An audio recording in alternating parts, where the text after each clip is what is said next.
जो भी वो सुन रहे हैं उनको मैं कहूँगा कि हम जो भी करते हैं ना वो अभी बताने वाले हैं हम कुछ अर्से में। हम अभी चौथी पाँचवीं के बच्चों को सेल्स करवा के लाए, तो वो उनको पता है कि डिस्काउंट देना है कि नहीं देना और पैसे कहाँ देना, सारा कुछ ही पता है उनको। I am pretty sure Alex Hormozi की किताब उनको बताएं, उनको फ़ौरन समझ लगेगी कि क्या क्या कह रहे हैं। घोड़ा अगर खड़ा है तो उसको आप एक लगाम पकड़ के किस तरह भी मोड़ दो तो मुड़ जाएगा, लेकिन अगर वो दौड़ रहा है उसका पाथ चेंज करना, उसको पहले ही करके रोकना है फिर उसको मोड़ना है तो डिफिकल्ट है, जोर लगेगा आपका। उससे वो बात आ जाती है कि अल्लाह ताला उस कौम की हालत नहीं बदलता जो अपनी हालत खुद ना बदलना चाहे। वहाँ पे आप नॉर्मल लोगों में आप पहले आप चलता है। यहाँ पे जो है ना पहले मैं अगर आपने पाकिस्तान को ठीक करना है ना तो one of the best things to start with, अगर आप स्कूलिंग ठीक नहीं कर सकते, वो सारा कुछ नहीं कर सकते ना, तो ट्रैफिक ठीक कर दो। जो एरिया रह जाता है ना ट्रस्ट वाला, वहाँ पे दीमक की तरह अल्लाह के नाम पे भी करप्ट हो गया और भूख मर रहे हैं, बच्चे मर रहे हैं, वो सारा करप्ट कर देते हैं। पैसा for me is value. What you try to charge is what you think your work's value is. If they don't agree to that, they will not take it. जिस जगह इनोवेशन नहीं होती ना वो काम, वो वहाँ से स्मेल आनी शुरू हो जाती है। एक वो कोर्स मैंने स्टार्ट किया कोर्सेरा पे, उसके पहले लेक्चर के अंदर ना उसने एक हैंड आउट दिया पढ़ने के लिए, और उसमें एक बात लिखी हुई थी मुझे बड़ी हिट की। हर बंदा अपनी ज़ात पात पे चल रहा है, हर बंदा अपनी जो है ना घर की चीखों पुकार के ऊपर अपने आप को शेप कर रहा है। The system needs a change 110%. Whoever does that, whoever comes forward does that rightly, they will make a very big impact. अस्सलाम वालेकुम सर, कैसे हैं आप? वालेकुम अस्सलाम, अल्हम्दुलिल्लाह। जी सर, तो फाइनली अब एक और हफ्ता भी ख़त्म हो गया, तो let's talk about the latest week that just past. तो इस हफ्ते तो क्योंकि आप दुबई गए हुए थे, तो थोड़ा सा अगर उधर के कुछ हालात अगर आप सुनाना चाहें तो। मैं बताना चाहता हूँ कि एक दो चीज़ें इस टूर में मैंने बहुत ज़्यादा रियलाइज़ किया, वो बहुत इंपॉर्टेंट है। सबसे पहले मेरा एक एक्सपीरियंस हुआ लाहौर एयरपोर्ट पे जब हम जा रहे थे। तो क्योंकि उन दिनों में धुंध बहुत थी तो फ़्लाइट्स आगे पीछे हो रही थी, तो हम लोग एयरपोर्ट पे पहुँचे तो पता लगा कि हमारी फ़्लाइट नहीं है। इवन तो हमें चेक इन की ईमेल आ गई हुई थी, लेकिन चेक इन की ईमेल आने के बाद हम निकले 1 घंटा लेट। तो वहाँ पहुँचे तो वो कह दिया आप चेक तो कर लें, फ़्लाइट ही नहीं जा रही है आपकी, तो कमाल हो गई। फिर मैंने मेल देखी तो मुझे मेल आई हुई थी 11:15 बजे ही फ़्लाइट जाएगी अब रात को। तो कंफ़र्म करना था, तो उन्होंने कहा जी आप काउंटर पे चले जाएँ। काउंटर पे गया तो वहाँ कुछ 40-50 बंदा खड़ा है और अजीबो-गरीब किस्म का बंदा है, और कोई यूरोप जाना चाह रहा है, कोई कहीं जाना चाह रहा है, और वो मोस्टली वहाँ प्रिंट लेने के लिए खड़े थे अपैरेंटली, जो मुझे समझ में आया क्योंकि उनकी फ़्लाइट चेंज हो गई है। अब उनको किसी ने बताया कि ऑफ़िस में जाओ और उनको जो नई फ़्लाइट में तुम्हें वो जगह दे रहे हैं, किसी की कैंसिल हो गई, किसी को 5 तारीख को, किसी को अगली फ़्लाइट में, तो आप वहाँ से टिकट ले लो उनसे, ठीक है? तो वो सब आई थिंक अगर मेरे भी ख्याल के उसके लिए ऑफ़िस वर्क की ज़रूरत थी। बहरहाल अब वो खड़े हैं, मैं वहाँ गया हूँ। मैंने वहाँ जाके उनसे कहा कि यार अगर हम लाइन बना लें तो कैसा रहेगा? तो अ lot of people were not recipient of the idea, but सब मैंने वहाँ लॉबिंग, मैंने एक एक्सपेरिमेंट शुरू कर दिया कि यार तो let's try to fix this. मुआशरती एक प्रॉब्लम है, अब वेले भी हैं, हम भी वेले हैं, तो चलो खेलते हैं और थोड़ा सेफ खेलना है, लड़ाई नहीं होनी चाहिए, मतलब झगड़ा नहीं करना, बस मनाना है इनको। तो मैंने उनसे कहा कि यार लाइन बनाते हैं, लेकिन लाइन बनाएँगे तो है ना जल्दी फारिग हो जाएँगे सारे, और उसमें ये है कि कुछ लोगों ने सिर्फ मालूमात लेनी है, उनका फ़ायदा भी होगा और वो 5 मिनट में निकल जाएँगे, पूछेंगे मेरी फ़्लाइट कब है, इतने बजे, क्या हुआ, क्या हुआ? अच्छा चलो खुदा हाफ़िज़, क्योंकि वो फ़ोन भी नहीं उठा रही थी एयरलाइन की सर्विस। और बाद में मुझे किसी से पूछा तो उसने कहा यार इतने फ़्लाइट्स हमारी ऊपर नीचे होती हैं तो फिर 1-1 हज़ार कॉल आ रही होती है, बहुत से पैसेंजर्स होते हैं, वो कॉलें करते हैं, फिर लंबी-लंबी बा तो मैंने कहा ठीक है, मुझे उन पे तरस आना शुरू हो गया कि यार अच्छा आप भी ठीक है। मैं उनको कहूँ, ये बात मैं समझाना चाह रहा था कि to me it was very logical. You just have to observe the situation and realise कि यार हम ये क्या धक्का मार रहे हैं एक-दूसरे को, इससे तो कुछ भी नहीं होगा। तो हमारा फ़ायदा किस चीज़ में है कि हम एक प्रोटोकॉल पे एग्री कर लें। और उसमें सिर्फ़ जो दिक्कत थी ना, अच्छा मैंने देखा कि 30% 40% लोग एग्री कर गए कि ठीक है जी बना लें, ठीक है। कुछ कंडीशनल एग्रीमेंट था कि उनको भी कहें, फिर हम करेंगे। कुछ था कि ठीक है लाइन में बना देते हैं। लेकिन मसला जहाँ पे आता है ना, वो ये था कि कौन कहाँ खड़ा होगा उस लाइन में। और उसमें मैंने कहा मैं सबसे पीछे खड़ा होऊँगा, ठीक है? इस लाइन में सबसे पीछे मैं खड़ा होऊँगा। एक और ने कहा मैं भी आपके साथ खड़ा होऊँगा पीछे। लेकिन there were some people who were not letting go of this. They were like कि मेरी जगह सबसे आगे। वहाँ पे क्लैश था।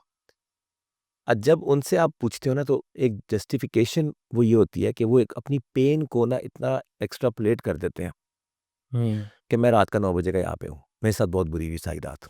भाई इन लोगों ने तो नहीं की जो ये खड़े हैं। आप अपना गुस्सा इन पे क्यों निकाल रहे हैं? आपके साथ किसी ने की होगी, हम्म आपकी सिचुएशन ये होगी, आप सियालकोट से आए होंगे, कहीं से आप जा नहीं सकते होंगे, टोटली मैं आपके साथ हूँ, मैं आपको अभी बोतल पिलाता हूँ, ठीक है ना, जूस पिलाता हूँ आपको, लेकिन आप उसका गुस्सा कह रहे हैं। और फिर मैंने जब उसको कहा कि तुम यहाँ से अगर खड़े रहोगे तो यहाँ 2 घंटे भी लग सकते हैं इस तरह, वो कहता है 10 घंटे लगे, उसको उसने ईगो का मसला बनाया कि मेरे 10 घंटे भी लगेंगे, मैं यहीं खड़ा रहूँगा, हिलूंगा नहीं यहाँ से मैं। अच्छा तो मैं बड़ा डिसअपॉइंट हुआ और मैंने कहा यार मसला बहुत छोटा है, लिटरली ये 2 सेकंड का मसला है, हम्म लेकिन ये ऐसा कोई लॉक लगा हुआ है कि ना होने को ये आया ना तो ये क़यामत तक मसला हल नहीं होना, हम्म अनलेस ये खुद नहीं चाहेंगे। तो उससे वो बात आ जाती है कि अल्लाह ताला उस कौम की हालत नहीं बदलता जो अपनी हालत खुद ना बदलना चाहे। तो अगर वो लोग ये नहीं चाहते कि हमारा ये मसला हल हो, हम जोर पे लड़ेंगे, और जानवरों की तरह तो नहीं कहना चाहिए लफ्ज़, बट रूललेस काइंड ऑफ,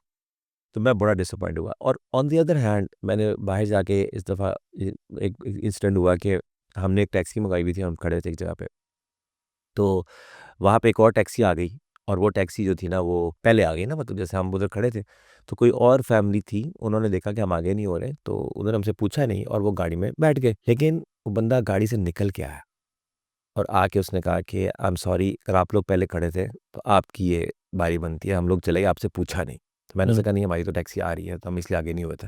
हम्म उसने कहा ठीक है, sorry sorry. And then I really felt, I compare the two situations. फिर मुझे एक बात समझ में लगी, एक नई रीज़न मेरे सामने आई कि जो ये कहा जाता है ना कि बाहर के मुल्कों में जाना और उसके कंपैरिजन में बहुत सी दलाइल दिए जाते हैं। तो पहले ये था कि ये बात ठीक है कि अपॉर्चुनिटी है, इकॉनमी है, फ़लाँ है, ढींग है, मतलब, और फिर ये आता है कि वहाँ भी बहुत जुल्म है, वहाँ भी बहुत कुछ ये है, वहाँ आप मज़हब पे नहीं चल सकते, ये सारी बातें होती हैं। हम्म लेकिन मुझे एक और कंपैरिज़न थोड़ा-सा ये समझ में आया कि जो जिस वजह से एक आम आदमी भी उससे बेनिफिट रहता है, वो ये है कि जो जब तक आप अथॉरिटीज़ के साथ नहीं भी डील कर रहे ना, लोग आपस में जो जी रहे हैं, आपस हम्म में जो उनका जो माशरती इख्तिलात है, उसके अंदर जो कम्फ़र्ट आपको वहाँ मिलती है ना, वो यहाँ नहीं हम्म मिलती। वहाँ पे आप नॉर्मल लोगों में आप पहले आप चलता है। हम्म यहाँ पे जो है ना पहले मैं। जब वो गाड़ी रुकती है पैदल के लिए, और जब 2 गाड़ियाँ आती हैं तो वो रुक जाते हैं आराम से और आप पहले चले जाएँ। फिर वहाँ इतनी लंबी लाइन लगी हुई है और एक लाइन खाली है, तो आप वहाँ से, वो किसी और की लाइन है जैसे, हम्म आप अपनी लाइन तोड़ के वहाँ नहीं जाना चाहते। आप आराम से बैठे हैं, भई ये लाइन चलेगी तो चलेगी। यहाँ पर तो भाई लाइन तोड़ते हैं, और तोड़ के हठधर्मी यहाँ पे होती है कि जब आप फँस जाते हैं ना, मतलब उधर से गाड़ी आनी थी, हम्म वो लाइन उसकी थी। हम्म आपने कहा यार अभी तो बहुत दूर है, तो चलो ये फ़ासला तो तय करें। हम्म और जब आप वहाँ गए, तो वहाँ जाकर जब वो बिल्कुल सामने आ गया, अब यहाँ पे खड़ा हो गया आके, अब आपको ये सारी जगह नहीं मिल रही, तो अब आप उसकी आँखों में आँखें नहीं डालते। मोबाइल देख रहा है, नीचे मुँह करके, इधर देख रहा है, उधर देख रहा है, कुछ हो जाएगा मैं निकलूँ। साथ वाले को कहते हैं भाई। थोड़ा-सा या इस वाले को कह रहा है यार थोड़ा-सा मैं देखो मैं कितना मजबूर हूँ। देखो ना, आप देखो यार उस बेचारे का, भाई थोड़ा पीछे जाके क्लॉग शुरू करो। हम्म अभी मैं कुछ अर्सा पहले जा रहे थे तो हम ट्रैफिक, तो वही हुआ कि वो इधर से लाइन तोड़ के इधर आ रहा था, मैंने उसको जगह नहीं दी, मैंने हॉर्न बजाया कि भाई किधर? वो मुझे कहता, तो मैंने जब थोड़ी देर बाद फिर मैं आगे हुआ, फिर उसने मुझे, मैंने शीशा नीचे किया, उसने भी कर लिया। हम्म मैंने कहा भाईजान ये क्या कर रहे हैं? आप अपनी लाइन में हैं। कहता है मेरी कोई लाइन नहीं है, मैं बीच में हूँ, इसलिए इधर हो रहा हूँ। ये हम्म मैंने कहा तो यार मतलब फिर लाइन क्यों नहीं है आपकी? प तो यार ये एक ऐसा मसला है कि जिससे मुझे बड़ा दुःख हुआ। मुझे लगा कि जब आप आपस के मसले, सड़क के मसले हल नहीं करोगे, फिर हम्म आप किसी को क्यों गालियाँ देते हो? फिर आप क्यों कहते हो कि जी हुकूमत ऐसे करे? वो आपके सही हुक्मरान लगे हुए हैं। हम्म जब आप अपने मसले सही चला नहीं रहे सड़क पे, जो आपके हाथ, हम जब कंपनी में आरएलटी स्क्वायर में काम करते थे तो मैं यही कहता था कि यार let's try to build a sample, नमूना, हम्म कि यार ये जो कंपनी है ना इसके अंदर एक सिस्टम है, इसमें एक सीईओ है, इसमें कुछ एम्प्लॉयज़ हैं, कुछ ऑफिस बॉयज़ हैं, हर तरह का एक पूरा डिस्ट्रीब्यूशन है। हम्म तो हम इसके अंदर क्या वो एक डेमो कर सकते हैं ज़िंदगी गुजारने का तरीका, प्रोफेशनल 8-8 घंटे हम इकट्ठे होते हैं, 9 घंटे, तो अगर हम अपनी लाइफ में एक मतलब एक दफ़ा मेहमान आया था, उसने कहा कि आपने तो एक स्कैंडिनेवियन कंट्री बनाई हुई छोटी-सी। तो ये अगर हम इस जो चीज़ हम एडमायर करते हैं, अगर हम वाक़ई उसके अंदर जहाँ तक हमारा बस चलता है वहाँ तो वो सिस्टम लगा के दिखाएँ। हम्म क्योंकि मुझे लगता है ये स्प्रेड हो सकता है। हम्म मतलब I was genuinely trying to pursue this this chain of thought के, मतलब ये चेन रिएक्शन जिसे कहना चाहिए, कि मैं एक सॉफ्टवेयर कंपनी को पहले इस तरह चलाऊँगा, हम्म मॉडल बनाऊँगा उसका, वहाँ से मैं दूसरे लाइक माइंडेड लोगों को वर्किंग मॉडल दिखाऊँगा, they will adopt it, and then we will take it to even the larger IT industry कि यार हम एक कंपनी नहीं है, ये काफ़ी लोग हैं, and then the entire IT industry might adopt that kind of way of thinking and practicing, and then we will take this to another industry, business industry, textile में इधर उधर, and then the entire business community maybe then take it to politicians or some politicians or someone else. So this you can always link the little change to other areas, ठीक है? बिल्कुल और जब वो harmful नहीं होती, comfort giving होती है, तो फिर वो adaptation उसकी बढ़ जाती है. पर that was a very weird experience के I think हमारी लोगों को जब तक सोचना नहीं आएगा, once again सारी चीज़ें इस तरह पॉइंट करती हैं. सोचना क्लासरूम में होता है, सोचना सिखाया कहाँ जाता है? सड़क पे तो आप सौदा लेने जाते हो, ठीक है, या आप हॉस्पिटल तो इलाज कराने जाते हो, या आप जो है ना डीलिंग करते हो, शादी पे तो आप फंक्शन अटेंड करने जाते हो, कुछ भी सैर करने जाते हो तो सैर करने जाते हो, जो भी आप काम करते हो आप सोचना सीखने नहीं जाते. लेकिन क्लासरूम में जब आप बैठते हो, that is the time when you are there to just listen, to learn, to acquire thoughts, wisdom. और फिर इंसान चूंकि एक वो कहते हैं ना, घोड़ा अगर खड़ा है तो उसको आप एक लगाम पकड़ के किस तरह भी मोड़ दो तो मुड़ जाएगा, लेकिन अगर वो दौड़ रहा है तो उसको उसका पाथ चेंज करना, उसको पहले करके रोकना है, फिर उसको मोड़ना है, तो डिफिकल्ट है, जोर लगेगा आपका. तो छोटी क्लासेस में अगर आप ये वैल्यूज इंस्टिल कर दोगे तो ये होता है. और मैंने जो सुना है कि जापान के अंदर बेसिकली यही चीज़ की जाती है कि वो शुरू में सफाइयाँ भी कराते हैं आपसे, और जो है ना आपको वैल्यूज़ आपकी पहले सबसे पहले इंसान बनाते हैं आपको. 7-8 साल तक उम्र तक वो आपको वो बात कर लेंगे सारा कुछ, फिर आपको पहले काम करना, एम्पैथी, सारा कुछ. तो हमारे यहाँ ये चीज़ें लैक करती है. इसमें एक सवाल मेरा ये है कि ये चीज़ें सारी मतलब कुछ हद तक पढ़ाई तो जाती हैं. मतलब बचपन में मुझे याद है कि रेड लाइट पे रुकना है, ठीक है, ये बताया जाता है, ये स्टॉप सिग्नल है, इस पे ये है. तुम्हें बताई गई और नहीं बताई? और तुम रुकते हो, फिर उसके फायदा होगा उसको तुम्हें. म- तुम रुकते हो कि नहीं? लोग नहीं, तुम अगर ये कहने लगे ना कि मुझे पढ़ाई गई थी तो लोग क्यों नहीं रुकते, तो ये तो कंपैरिजन ही ठीक. तुम्हें पढ़ाई गई थी, तुम ठीक रुकते है, हो. मैं तो रुक जाता हूँ, बस लेकिन जिनको मुझे रुक रहे हैं उनको नहीं बताई गई. लेकिन मेरी अजम्पशन ये है कि सबको बताई जाती नहीं, है मुझे नहीं ये बताई तो, गई, बिल्कुल भी नहीं. मैं गवर्नमेंट स्कूल से पढ़ा हूँ, मुझे तो ऐसा कुछ भी नहीं था. कि रेड लाइट पे रुकना. चक्कर ही कोई नहीं, इसलिए मैं नहीं रुकता. अब 5,000 का चलान होता है मेरा, अब मैं रुकना शुरू कर दूंगा.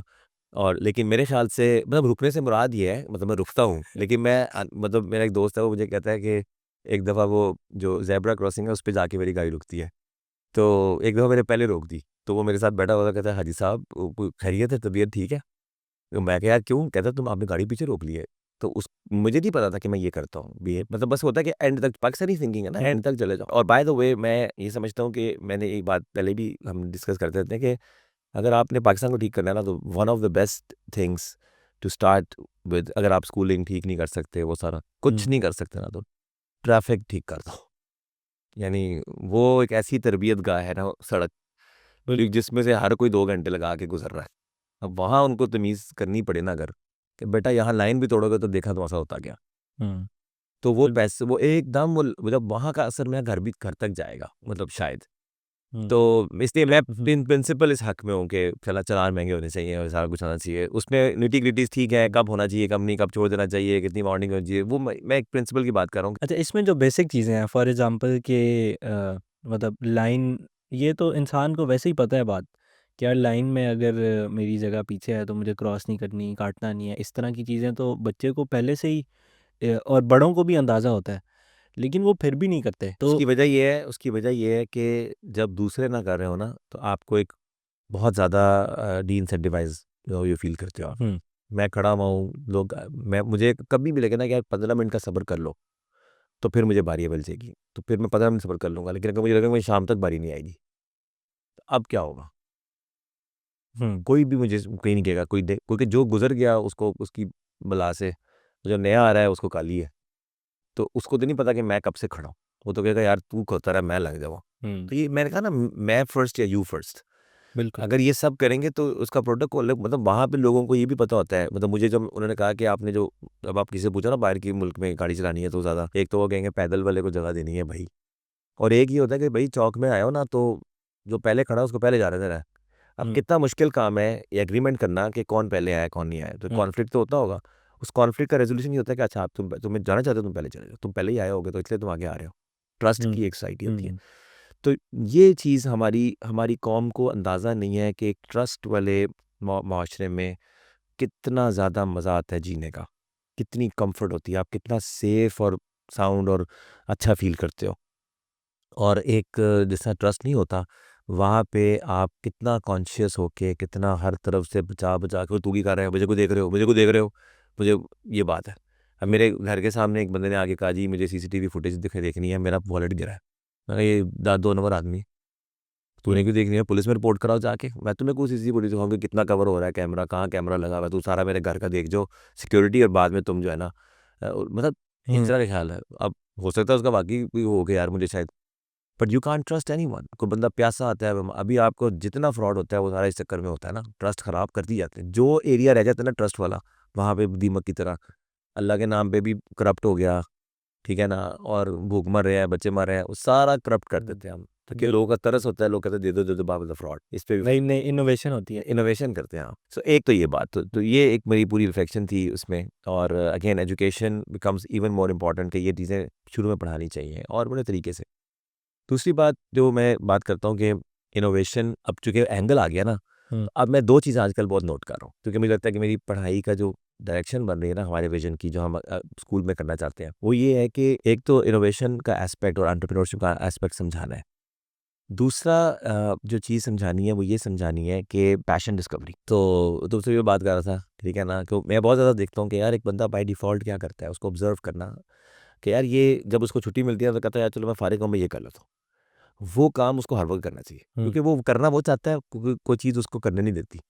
तो वो उसने लेकिन लाइन ड्रॉ की हुई है कि मैं ये तो नहीं कर सकता, नहीं ये फुल टाइम का काम नहीं है, यही बात। मैं टीचिंग करता था, मैं कहता था ये फुल टाइम का काम नहीं है, यही कहता था मैं, कि यार ये फुल टाइम का काम नहीं है मेरा। लेकिन मैं इतना उस पे सोचता था, सब कुछ करता था, तो इसका मतलब है कि मुझे अगर वो प्रोफ़ेशनल मैं काम करूँ, तो उसमें बहुत कुछ हो सकता है। You just need to think about कि क्या।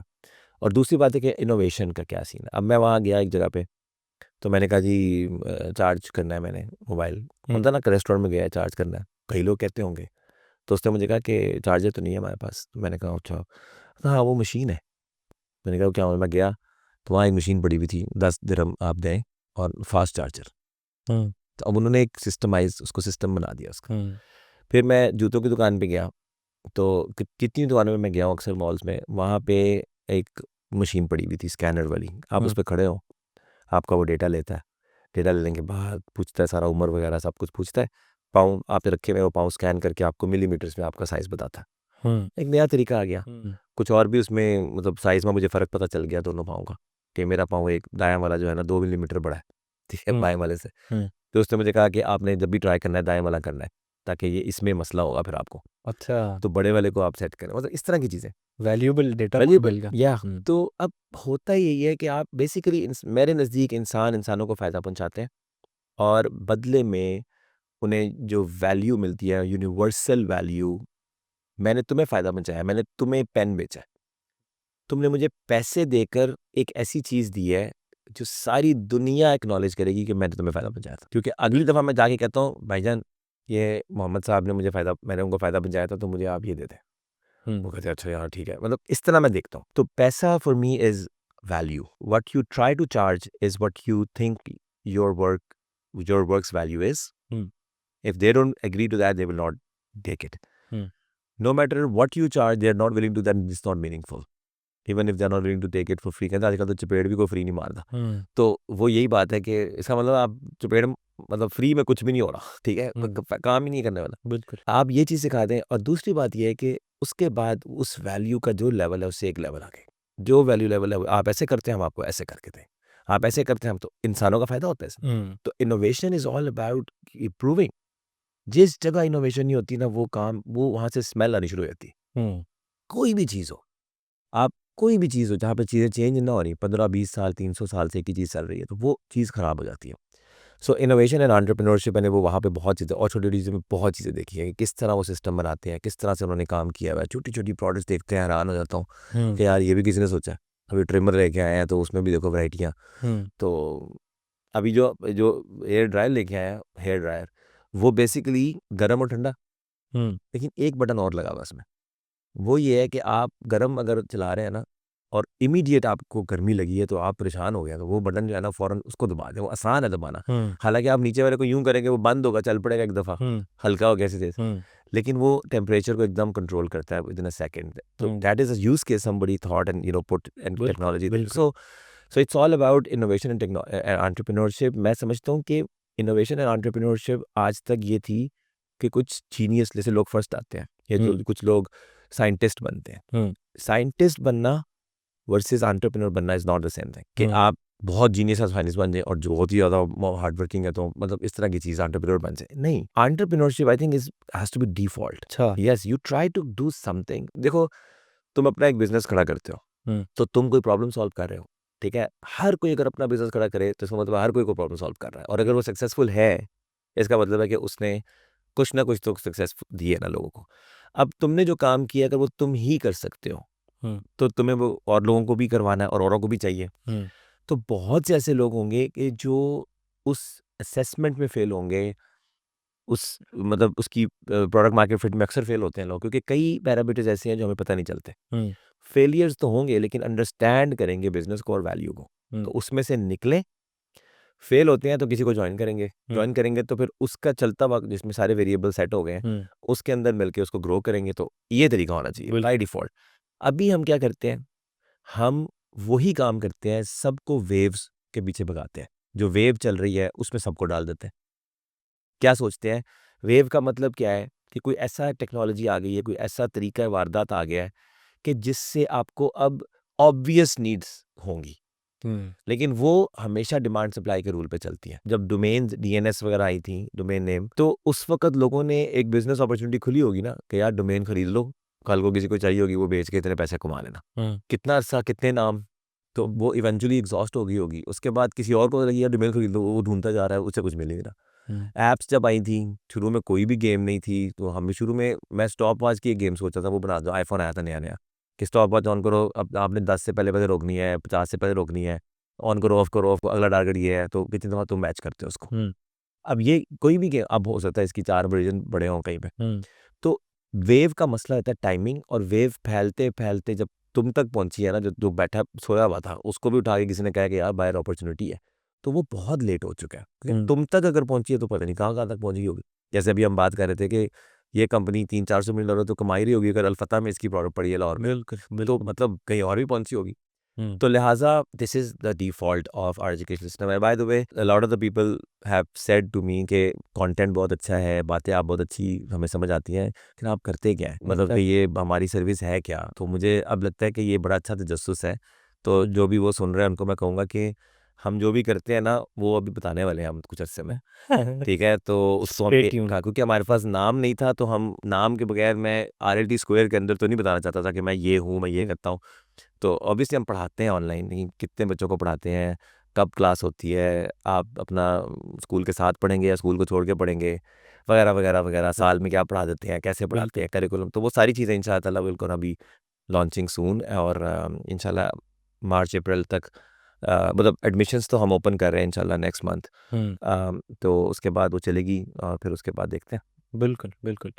अच्छा, इसमें नाम कोई फाइनल हुआ है? बताना चाहेंगे? नहीं, अभी नहीं। बताना नहीं चाहेंगे? हाँ, अभी उसका लोगो भी बन गया है तकरीबन, और very excited to launch it. बिल्कुल, बेहतरीन है। और जो बाकी जो पिछला प्रोग्राम चल रहा है जिसके अंदर 4, 5, 6, 7 और ये सारे बच्चे हैं, तो how do we kind of move up उसका टू दैट? उसका 5 मंथ्स का हमारा प्लान था कि 5 मंथ्स में 1 ईयर का या 2 इयर्स का मैथ्स हम करा देंगे, तो उसी टारगेट को हम पूरा कर रहे हैं। पढ़ा तो हमने सब कुछ दिया है, अब प्रैक्टिस करवा रहे हैं लोगों को। और अभी हमारे पास है 1 महीना, सवा महीना, मतलब रमज़ान तक वो चलेगा। तो उसमें हमने ज्योमेट्री प्राइमरी रहती है, ज्योमेट्री पढ़ा दें तो मेजर टॉपिक सारे कवर हो जाएंगे, और विद प्रैक्टिस इंशाल्लाह। और उसके बाद रमज़ान में जो है ना वो फिर रमज़ान की क्लासेस होंगी, इस्लामिक कुछ बातें, गुफ्तगू, कुछ है हमारे पास चीज़ें बताने के लिए बच्चों को, जो उनको सोचना वाला मुसलमान बनाए और समझ आए उनको चीज़ों की। और उसके बाद अगर स्कूल स्टार्ट हो जाता है तो फिर शायद हम स्कूल की तरफ चले जाएँ ज़्यादा। इनको कंटिन्यू करना है या नहीं, will work with the parents, जो कि डिपेंड करता है कि उनको क्या, मतलब अपनी ज़िम्मेदारी जो फ़र्ज़ दर्जे की है वो ये थी कि कम से कम जो शुरू किया वो तो पूरा करें, क्योंकि आफ्टर स्कूल प्रोग्राम है। तो बिल्कुल, इसलिए बिल्कुल। उसको आगे प्रोग्रामिंग का था, लेकिन वो प्रोग्रामिंग हो समर्स में ले जाएं, समर्स में करवा दें, will think about those offerings. बिल्कुल। अच्छा, मैं क्योंकि रिपोर्ट्स बना रहा था बच्चों की कि बच्चों ने क्या अचीव किया अभी तक, तो मैं देख रहा था कि काफ़ी बच्चे ख़ास तौर पर 4-5 वीकडेज़ वाली क्लास के बच्चे हैं ना, उन्होंने तो मतलब तकरीबन 1 डेढ़ साल की जो मैथ्स है ना वो कर ली है तकरीबन इन्हीं अभी तक।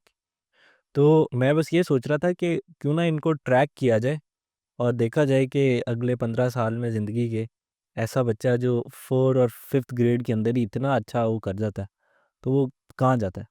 तो क्या लगता है आपको? नहीं, वो तो ट्रैक किया जा हुँ। सकता है अगर उनके साथ रब्ता रखे लोग करते हैं ट्रैक, लेकिन रिसर्च स्टडी हो जाए कि भई ऐसे। मेरा ये ख्याल है कि हम लोगों ने जो हमारी जो मेथोडोलॉजी है ना, ये एक बहुत इंपॉर्टेंट है कि बहुत से लोग पूछते हैं कि आप कैसे 1 साल में सारा पढ़ा देंगे। हुँ, तो मैं उसके थोड़ा-सा उस पे बात करना चाहता हूँ कि कैसे हम हमारा डिफ़रेंस क्या है। मुझे ये लगता है कि जो अगर आप जो हमारा टूल है आईएक्सएल हम यूज़ करते हैं, उस टूल के अंदर आप देखो कि उन्होंने ग्रेड वाइज़ चीज़ें अरेंज की हुई हैं। अगर आप किसी एक ग्रेड को खोल लो तो वो एक जहान है। अब उसको करने में बहुत वक़्त चाहिए। तो वाक़ई 8 साल ही लग जाने हैं 8 साल करने में, ठीक है? हुँ, क्योंकि आप बाकी सब्जेक्ट्स भी पढ़ते हो। तो मैंने कहा ना थोड़ा-सा टाइम मिलता है बच्चे को, उसने दुनिया नहीं खेलनी है, तो कैसे हो सकता है कि इतनी चीज़ें? तो इसमें हम 2 चीज़ें कर रहे हैं, ठीक है? नंबर 1 हमने पूरे करिकुलम को जब देखा तो हमने देखा कि यार 8वीं जमात तक एक्चुअली कोई साइंसदान बन जाता है बच्चा या कोई अदीब बन जाता है या क्या हो जाता है उसके अंदर? हुँ, मेरा नहीं ख्याल वो कुछ भी लेवल उसको ब्रेथ फ्यू। तो मैंने उसको 3 चीज़ों पे छोटा कर दिया। मैंने उससे कहा कि यार इसके अंदर एक मैथ, हुँ, लैंग्वेज और तीसरे नंबर पे जो है ना उसको मैं कहता हूँ कि application of these 2, little bit of application of the hmm, skills that you have acquired. Science पढ़ रहा है अगर या हिस्ट्री पढ़ रहा है कर रहा है तो उसने जो कॉम्प्रिहेंशन सीखी है लैंग्वेज में, एक्सप्रेशन सीखा है हुँ, और जो उसने क्रिटिकल थिंकिंग और लॉजिकल थिंकिंग उसने सोची है मैथ में, हुँ, इनको अप्लाई करके वो साइंस पढ़ता है और इस्लामियात पढ़ता है और ये चीज़ें पढ़ता है। तो those are the applications. So application has to come after when you have studied. So we have sequentially aligned this entire thing. पहले सेमेस्टर में हम मैथ और इंग्लिश पढ़ाएँगे हुँ, और इंग्लिश और उर्दू भी साथ, मतलब लैंग्वेज और मैथ पढ़ाएँगे। हुँ, बस फ़ोकस ये है बच्चों को कोई और उलझाए ना। उससे उसकी बहुत ही डिस्ट्रैक्शन ख़त्म हो जाएगी, बहुत सा एफिशिएंसी बढ़ जाएगी, फ़ोकस बढ़ जाएगा। फिर दूसरे नंबर पे उनको अप्लाई करवाएं। जब अप्लाई करवाने पे आते हैं ना तो जो ग्रेड 5 का बच्चा होता है या 4 का बच्चा भी होता है, उनके अंदर अगर सेंस उनका ज़्यादा है तो वो बेसिकली कोई भी बात समझ सकते हैं। मतलब हम अभी चौथी पाँचवीं के बच्चों को सेल्स करवा के लाए हैं, हुँ, तो वो उनको पता है कि डिस्काउंट देना है कि नहीं देना और पैसे कहाँ देना, सारा कुछ ही पता है उनको। आई बिल्कुल। M pretty sure Alex Hormozi की किताब उनको बताएँ, उनको फ़ौरन समझ लगेगी कि क्या क्या कह रहे हैं। हुँ, कोई उसमें ऐसी चीज़ नहीं है कि जो 12वीं जमात से पहले समझ नहीं आ सकती। हर चीज़ कैलकुलस नहीं होती, ठीक है? तो बेसिकली वो आप उनको सीधा ग्रेड 8 का वो किताब पढ़ानी है हमने। और जब उसने किताबें हमने इतनी पढ़ानी है, रीडिंग के बगैर तो चीज़ें नहीं होती। तो जब रीडिंग उसको किताब ख़त्म करना आती है तो वो साइंस की किताब बैठेगा शौक से 2 हफ़्ते में पढ़ लेगा। मेरे बच्चों ने पढ़ी है किताब इस तरह, तो ये कोई ऐसी बात नहीं होती। जब आपका इंटरेस्ट होता है, जब आपको पता हो कि देखना क्या है इसमें। और अगर रट्टा भी मारना है, यानी कि फैक्ट्स याद करने होते हैं ना, नाम याद करने हैं, हुँ, तो वही एक ही दफ़ा 8वीं वाले करो। वो शुरू से करो, फिर कुछ करो, फिर कुछ करो, फिर भूलो उसको, फिर हुँ, नया याद करो। हुँ, हर दफ़ा आप नया याद करते हो। किसी को मुझे बता दें क्योंकि 7वीं जमात में उसने कुछ पढ़ा है और 8वीं में वो नई चीज़ आई है, तो उसको याद नहीं करनी पड़ती। वो सारा हुँ, वैसे ही दोबारा हुँ, चलता है। तो एक तो यहाँ से हमारा सीक्वेंशियल अलाइनमेंट हो जाए। दूसरे नंबर पे फिर हम ये करते हैं कि जो स्किल्स हैं, उनके भी अंदर भी स्किल्स के अंदर भी हम सीक्वेंशियल अलाइनमेंट कर रहे हैं। अब आप देखोगे क्वांटिटीज़ आपने पढ़ानी है, हुँ, तो आप उसके अंदर जो उसके एट्रीब्यूट्स हैं, इवन होना, ऑड होना, फैक्टर होना, मल्टीपल होना और प्राइम नंबर होना, प्राइम फैक्टर होना, कॉमन फैक्टर होना, least common factor, greatest common factor होना, ये सारी चीज़ें नंबर्स के बारे में कुछ मालूमात है। तो अगर आप इन सारे कॉन्सेप्ट्स को स्ट्रक्चर ऐसे करो कि ये सब ऑब्वियस या कोहेरेंट नज़र आना शुरू हो जाए हुँ, कि यार मैं इस तरह देखता जाऊँगा तो एक-एक और चीज़ जुड़ती जाएगी। बजाय इसके कि आप एकदम जो है ना पहले एक चीज़ पढ़ाते, पढ़ाते, पढ़ाते फिर एकदम एक नया फैक्टर भी इसको कहते हैं जी। हुँ, अब वो एक क्योंकि जब आप पहली दफ़ा किसी को कोई चीज़ देते हैं ना, ये बिल्कुल ऐसी बात है आपने पैकिंग करनी है। हुँ, आप उसको पहले दिन कहो कि यार मैंने ना ये 4 चीज़ें रखनी है सूटकेस में, तो आप ऐसे ही फेंक दोगे सूटकेस में कि यार 4 ही तो चीज़ें हैं। तो आप अरेंज करोगे, उठाओगे, थोड़ा-सा बंदा कहेगा नहीं, नहीं यार ये 5 चीज़ें और भी रखनी है। अब आपको रीअरेंज करना पड़ेगा सारा कुछ। फिर कहते अब ठीक है ना, हाँ जी, ठीक, अब जोड़ो, नहीं यार ये भी 2 रखनी है। तो अब कितनी फ़ुज़ूल किस्म की पैकिंग होगी, ठीक है बिल्कुल। ना? कोई चीज़ इधर फेंकी कोई, लेकिन अगर आपको पहले से पता हो ना कि ये इस तरह से यार यहाँ तक जाना है तो एक दफ़ा ऑर्गेनाइज़ तरीके से इसको एक जगह, तो एक तो वो वाली अलाइनमेंट्स हमने करिकुलम में की है। नया कुछ नहीं पढ़ा रहे, सिर्फ़ ऑर्डरिंग चेंज कर रहे हैं और जो पढ़ाना जिस तरह जो चीज़ है वो ही पढ़ा रहे हैं। कोई पुट्ठी चीज़ नहीं समझ दे रहे कि वो चीज़ वो होती नहीं है और वो पढ़ा दी जाती है। और उसके बाद जो है ना फिर उनकी और टॉपिक्स की अलग से ऑर्गेनाइजेशन है, ठीक है। अब आप अगर IXL में देखें तो आपको नज़र आएगा कि एक चीज़ जो है वो मतलब स्किल लेवल पे है, एक ग्रेड में एक स्किल है, फिर उस स्किल के अंदर सब स्किल्स हैं, 4-5 सब स्किल्स होती हैं या 10-12 स्किल्स तक भी जाता है। फ्रैक्शंस है तो कंपेयर फ्रैक्शन अलग होगी, इक्विवेलेंट फ्रैक्शन का अलग होगा, एडिशन सब्ट्रैक्शन उसकी अलग है, कॉन्सेप्ट नंबर लाइन पे देखता तो ये 8-10 स्किल्स हैं जो सब स्किल्स हैं फ्रैक्शन में, वही पढ़ानी है उन्होंने। तो वो कुछ स्किल्स किसी क्लास में इमर्ज होती हैं और अगली क्लासेस में वो कुछ सालों तक चलती हैं और एक्सपैंड जो करती है ना उसमें सिर्फ डिफ़िकल्टी लेवल एक्सपैंड होता है या कहीं कहीं कोई चीज़ ऐड हो जाती है। तो आप इस पूरे को एक ही दफ़ा पढ़ाओ, वो बहुत आसान है। आप उस स्किल का अगला साल का पोर्शन पढ़ाओ ना, वो बहुत आसान है वर्सेस ये कि आप फ्रैक्शन से निकाल के राउंडिंग में ले जाओ उसको, राउंडिंग से निकाल के अलजेब्रा में ले जाओ, अलजेब्रा से निकाल के ज्योमेट्री में ले जाओ, वहाँ से स्टैट्स में ले जाओ, पागल करने वाली बात है। तो आप उसको जब इस तरह पढ़ाते हो तो ये कुछ रह नहीं आता और हमने इस तरह करके देखा है तो हमारे बच्चों को चीज़ें आती हैं। रह गई बात प्रैक्टिस की तो इस तरह के टूल्स बड़े अवेलेबल हैं जहाँ पे हज़ारों सवाल हैं, उसको फिर हमने क्यूरेट करके हमने उसको थोड़ा मॉडिफाई करके वो काम किया है। So this is why I think कि this is the way to go and the reason we want to do this, invention कहते हैं ना, ज़रूरत ईजाद की माँ है, mother of invention, need is the mother of invention, ठीक है। तो नीड क्या थी फिर? हमने ये इन्वेंशन जो कर रहे हैं, इन्वेंशन से मुराद है तो थोड़ा बहुत चेंज कर रहे हैं, तो नीड क्या है? नीड ये है कि बहुत कुछ और पढ़ाने वाला है। मैं आपको एक बात बताऊँ, एक वो कोर्स मैंने स्टार्ट किया कोर्सेरा पे, उसके पहले लेक्चर के अंदर ना उसने एक हैंडआउट दिया पढ़ने के लिए और उसमें एक बात लिखी हुई थी, मुझे बड़ी हिट की। उसने कहा है कि जो मैथ हम स्कूलों में पढ़ते हैं कॉलेज तक, ये 500 साल पुराने से लेकर 150 साल, 200 साल, मतलब पुराना मैथ, 2000 साल से लेकर 300-400 साल तक पुराना मैथ है। जो मैथ पिछले 100 साल में इन्वेंट हुआ है ना, वो कोई नहीं पढ़ाया जाता स्कूलों में। वो तो इसलिए तो कोई बात किसी को समझ नहीं लगनी, यानी वो यूज़ तो होता है, लेकिन एप्लीकेशन के लेवल का जो मैथ है ना, वहाँ तक पहुँचने में बहुत सफ़र करना है। बिल्कुल, वो फिर कॉलेज लेवल पे ही कराते हैं, ज़बरदस्ती कहते हैं भागो, भागो, भागो जल्दी करो, 4 साल में पढ़ो, पढ़ो, चाहो आगे करना है तुमने कुछ। तो मैं समझता हूँ कि बहुत कुछ हो रहा है, एआई आ गई है, 100 चीज़ें, एंटरप्रेन्योरशिप, ये पैशन, हेल्थ की बात, मेरे कई दोस्त मुझे कहते हैं यार तुम जो 40 हम टप रहे हैं सारे, वो कहते हैं यार हेल्थ भाई उसको जो है ना ज़रूर बताओ, हमें तो बताया किसी नहीं कि हेल्थ कितनी इंपॉर्टेंट है। फाइनेंशियल मैनेजमेंट वाले लोग जो हैं वो कहते हैं कि फाइनेंशियल मैनेजमेंट ज़रूर बच्चे को सिखाएं। हमारे जो पॉडकास्ट भी एक हुई थी, एक साहब कहते हैं मैं तो इस पे बहुत फोकस करता हूँ अपने बच्चों, ये चीज़ें आती नहीं है, कल्चर की चीज़ें तो पढ़ाई नहीं जाती, हर बंदा अपनी ज़ात पात पे चल रहा है, हर बंदा अपनी जो है ना घर की चीखों पुकार के ऊपर अपने आप को शेप कर रहा है, ठीक है, जैसा वो देखता है वहीं से वो रियलिटीज़ परसीव करता है, उसको पता नहीं चलता कि सही क्या है और हम हैं कौन।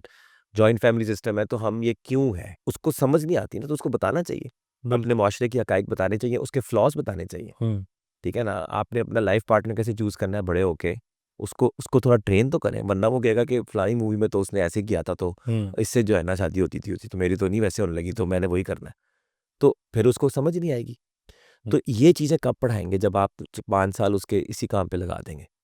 तो इसलिए हम कह रहे हैं कि भाईजान थोड़ा तेज़ कर ले इसको, ठीक है, और थोड़ा टाइम बचाएं, और यही गोल्डन ईयर्स है और इसमें कुछ और पढ़वा लें। तो अब लोग फिर तैयार बैठे हैं, वो इनका इतना माइंड उनका पेरेंट्स का ऐसा है कि हो नहीं नहीं नहीं नहीं नहीं, लैक ऑफ एक्शन को हम प्रॉब्लम ही नहीं समझते कि अगर मैं आपसे कहता हूँ कि भाईजान आपका बच्चा ख़राब हो सकता है, सफ़र करेगा, स्ट्रगल कर सकता है, इसको ये 2 साल लगवा लें या 1 साल ये पढ़वा लें, इससे ये फ़ायदा होगा। वो कहते हैं कि हम नहीं ये करेंगे, अगर ना हुआ तो फिर ये बिल्कुल ऐसी बात है कि आप एक कुएं में गिर रहे हैं जाके और आपको लग रहा है आप क्या करें क्या करें क्या करें क्या करें क्या करें, बिल्कुल यूँ कह रहे जहाज़ क्रैश हो रहा है और आप कह रहे हैं क्या करें क्या करें, एक बंदा कहता है यार ऐसा करते हैं इस खिड़की से छलांग लगा देते हैं, तो आप कहते हैं अगर ये पैराशूट ना खुला या इसके नीचे जाके मैं मर गया तो आप कहते हैं भाई इसमें तो श्योरिटी से आप परेशान है ऑलरेडी, तो कुछ और ट्राई करते हैं शायद बच जाए। कहते हैं नहीं ये ना इस तरह तो बंदा नहीं बचता, ये तो गिर जाएगा नीचे, तो फिर हाय हाय हाय हाय अब क्या करें, तो मतलब ये चल रहा है। तो बहरहाल मेरे ख्याल से there is a way out इंशाल्लाह ताला, एंड एजुकेशनल जैसे मैंने कहा innovation, the system needs a change 110%. Whoever does that, whoever comes forward does that rightly, they will make a very big impact. बिल्कुल, बिल्कुल। मेरे ख़्याल से ये बड़ा हाई नोट है, तो इसी पे एंड करते हैं Sure. और इंशाल्लाह इसको कंटिन्यू रखते हैं। नेक्स्ट वीक में फिर दोबारा ऑडियंस से मुलाकात होती है। चलो बहुत शुक्रिया सर।